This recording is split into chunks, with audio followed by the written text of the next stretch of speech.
What's up mga daddy? So ngayon maglilinis tayo ng aircon, no? Naglilinis tayo ng aircon every 4 to 6 months depende sa dumi niya. So yung aircon namin is Fujidenso window type. So guys, detalyado to. So panoorin nyo na mabuti. So let's go. Yan. Tsura niya.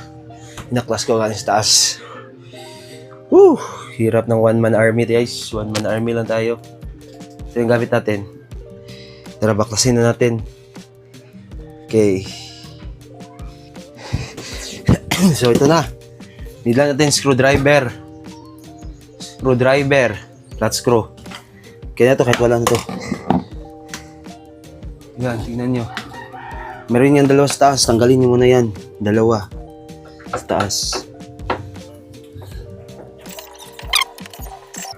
Keep nyo yan. Ito, keep nyo. Lagyan nyo yung lagayan para hindi mawala. Dito sa gilid. Kita nyo dyan, may tatlo dyan. May tatlo dyan. Ito, may tatlo dito.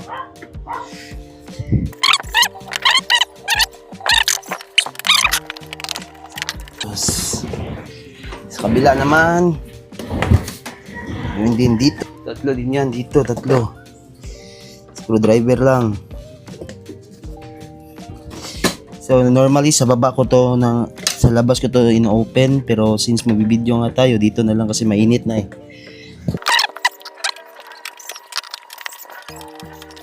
Yan, tapos dito sa likod naman. Likod. Anim yan. 1, 2, 3, 4, 5,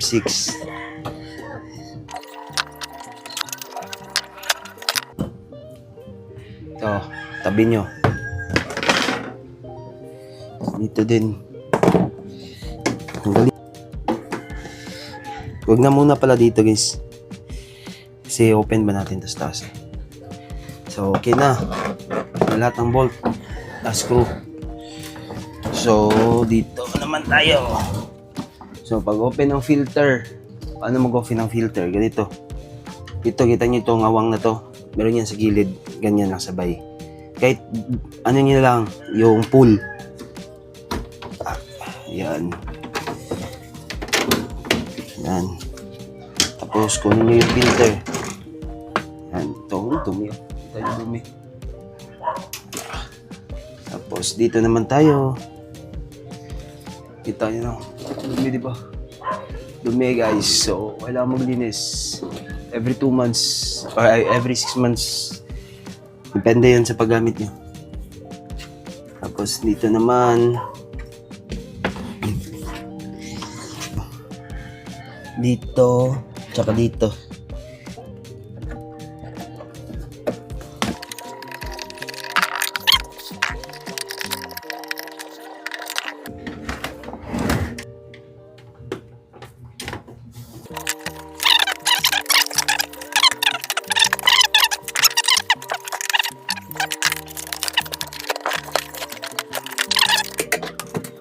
See? Yan. So, nandito yung mga lock niya. Dito may wire dito. May wire dito para niyan dito sa digital. Huwag niyo munang galawin. So dito muna tayo sa mga lock niya. Ito yung mga lock niya guys. So dito sa taas. Dito yun. So pag natanggal niyo na yung screw dito, natanggal niyo yung screw dito sa ilalim, di ba? Natanggal niyo ng screw dito sa ilalim, dalawa. Ganyan yung pataas, pack. Tapos puka yan. Gamitan niyo ng flat screw, gananin no. Yung anuhin nyo nung sungkitin.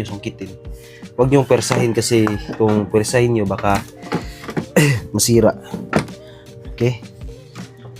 So, dito naman tayo. Tanggalin natin tong ano niya. Yung digital. Tanggalin natin tong digital. Pero bago yan, tanggalin muna natin to cover. Yan! Kita nyo naman yung cover na yan. So, tanggal na yung cover. Kita nyo ang dumi. So, dito lipat natin kasi may mga customer talagang may mga wala May mga ano talaga yung mga nag-DIY na gusto ng visual. So dito may dalawang screw dito. Dalawang screw dito.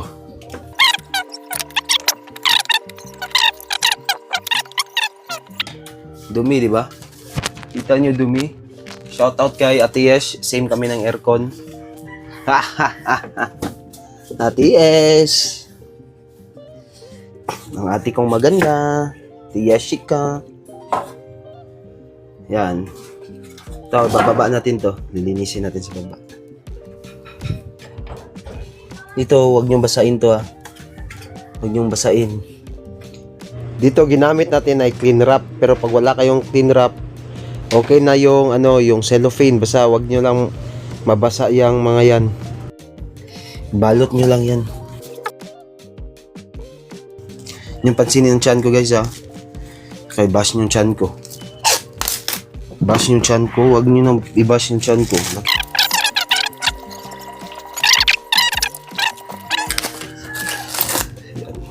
Ganyan lang, balot nyo lang. Yusin nyo lang pagbalot, ha. Kasi dito, di pa naayos, eh. Kasi dito, maano dito, skilled, may tawag ito, screw. Tanggalin nyo lang screw. Tanggalin nyo yung screw dyan. Yan, para gumanyan siya. Yung nakaganyan na, pwede na itong makuha tong styro.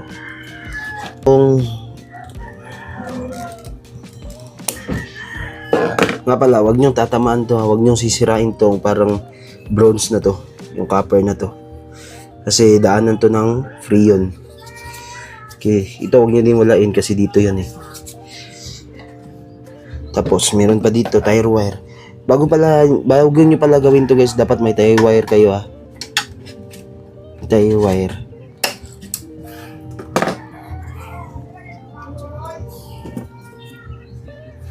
Yan. Yung ganyan na, pwede na ito makuha. Ito, di ba dumi? Dumi, di ba? Yan. Pagkatapos nun dito naman sa gitna, may yung dalawa dyan. Dito. Kita ba? Dito ito, tanggalin nyo yan, tsaka dito. Tanggalin nyo yan. Saan yun? Yun, sa tago, nakatago, yung sa gilid. Screw lang pa rin na maliit. Screw na maliit. Okay, tanggalin natin.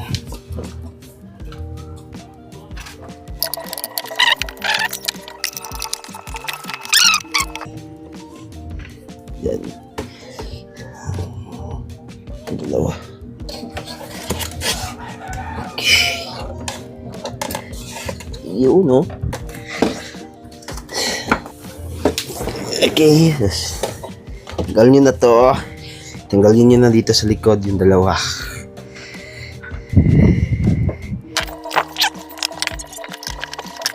Yun, no?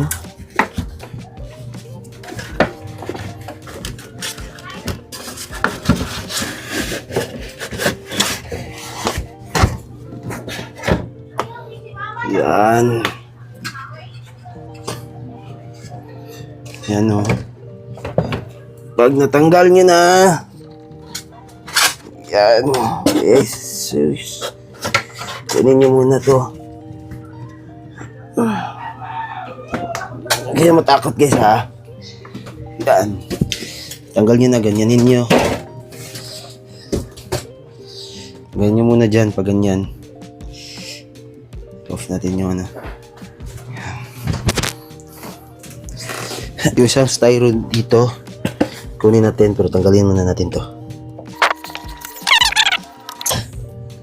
Okay, mahirapan yun, guys. Dali lang yan. Just tanggal na. Hugot na to.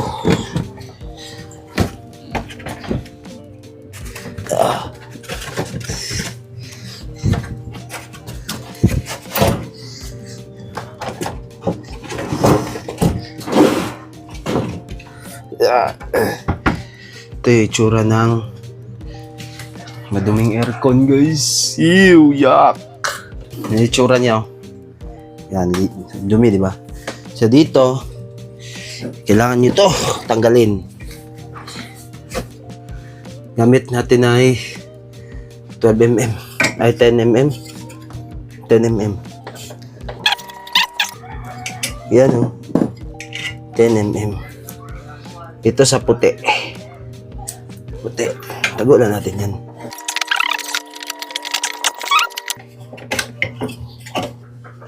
Yan. Fan to guys. Itong fan. Fan blower. Ito yung papasok sa aircon natin. Ay, papasok na ginaw yung sa harap. Kasi ito sa likod, exhaust to eh. Yun ang exhaust. Ayun, ito ang exhaust. Isa yung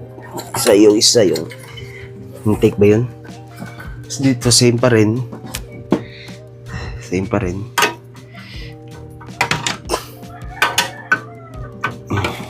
Natin. Clockwise to.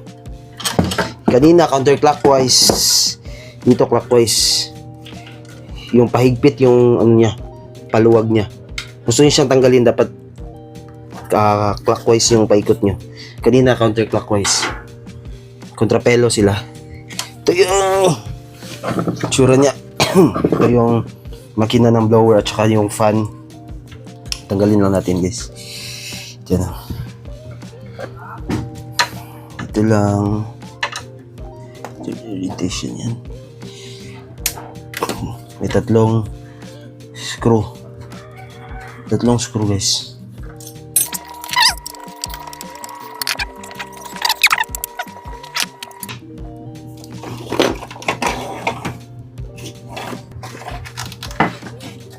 Ay, meron pa ano dito guys. Tanggalin siya ng gunting. Yung tie wire na nilagay ko dito, putulin lang.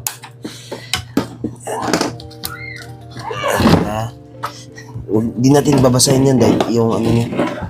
Natin yung babasahin. Tantin.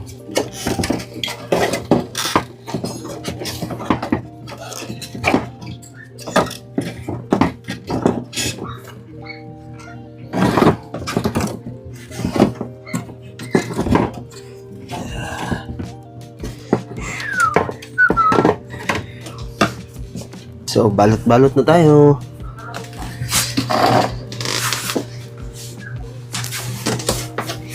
So, tandaan nyo lang guys na ito okay lang to mabasa to. Ito okay lang. Ito lang talaga. Tsaka ito.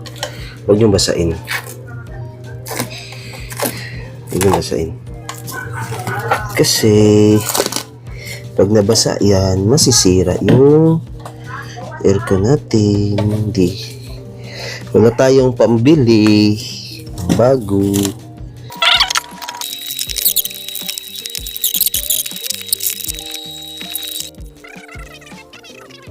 So pagkatapos natin magbalot, yan itsura niya, binaba na natin, nilinis natin. Mas maganda talaga kung meron kayong pressure washer, ganyan, para matamaan nyo yung sulok-sulok ng mga dumi. Pero kung wala naman, pwede naman kayong gumamit ng brush at saka sabon, tapos tubig. Sa akin, ganyan yung diskarte ko. Hindi ko na tinanggal yung wirings. Pwede naman, pero hindi ko na tinanggal yung wirings para ganyan, mas madali nating kumbaga matapos tayo ng madali ba. Ganyan. Wala namang problema yan. Tsaka meron din mga dumi na di talaga natatanggal. May mga dumi na di talaga natatanggal kasi yun nga, dumikit na siya. Kahit sabunan nyo pa, hindi na talaga natatanggal. So dito, inassemble na natin kung paano natin binaklas. Ganun na din ikakabit. Ito yung ibig ko sabihin, kahit anong gawin nyo dyan, di talaga siya matatanggal kasi dumikit na. Kung pipilitin nyo talaga yan, baka masira lang yung styro. Styro kasi dyan, napaka-soft. Tapos wala tayong mabilihan ng ganyan. So, okay na yan. Malinis na yan. Sinabon ko na yan eh. Yung malinis na. Sisni lang. Yan. So guys, before nyo ikabit yung pinaka-fan niya na blue, yung exhaust niya na fan, huwag nyo kalimutan ikabit yung dalawang paa niya, yung dalawang bracket niya. So yan yung itsura niya. Counterclockwise yung pahigpit niyan. Ako, ito may ano dito guys, gilid. Pasok niya dito sa bakal. Sa gilid. Yan. Yan. Yan ang tama. Yan ang tama. Okay. Okay. Okay. Tapos naalala niyo yung foam na tinanggalan natin ng tire wire. babalik lang natin dyan, tie wire. So maganda mayroon kayong stock na tie wire para madali lang kayong magkabit ng mga hook. Okay. Tapos so di na talaga matatanggal, dumikit na sa dumikit na sa styro. So before natin ilagay yung box niya, yung bakal na niya, nandyan yung mga panels at saka wirings niya. Una muna natin styro kasi nauna ko kasi yun eh. So paglagay na natin ng styro, ibalik lang natin ang screw sa harap at saka sa gilid. Tapos yung sensor yan, ikabit lang sa harapan, may kabitan yung sensor dyan. Yan yung sensor niya. So ibalik lang natin, screw natin sa harap tsaka sa gilid. Yan. Tapos try nyo ikutin yung pinaka-fan niya, dapat walang sabit. Kasi pag may sumabit, meaning hindi maganda yung pagkalagay nyo, kailangan nyo ulitin. Dapat wala talagang sabit. Tapos takpan na natin. Yan. May mga dumi sa gilid talaga na di talaga nakukuha eh. Kahit anong gawin ko. So dito kakabitan natin to, pero before yan, unahin muna natin yung nasa likod. Yung dalawang screw sa likod, sa baba. So dito ilagay na natin yung dalawang screw sa baba, yung kabilaan yan. Tapos dito 4 yan, yung sa screen nya 4 yan, sa 2, 3, 4 yan. Tapos sa taas 2, sa magkabilaang gilid 3 sa kaliwa, 3 sa kanan. Tapos dito sa harap merong 2 dyan sa baba. Dito kakabit na natin yung panel niya, 2 maliit na screw. Tapos dapat pag pinindot nyo, tumutunog talaga, meaning tama yung pagkakabit nyo. Okay na siya. Tapos kakabit na natin yung pinaka front cover. Madali lang yan, tulak nyo lang yan. Pero before that, yung foam pala nakalimutan natin, yung straight na foam ikabit nyo lang paikot doon sa pinakalabasan ng hangin. Tapos yun na. So dito ikabit lang natin yung pinaka filter niya, tapos yung filter cover sa harap, tapos saksak, yun na. Okay na yan guys. Yan guys, tapos na.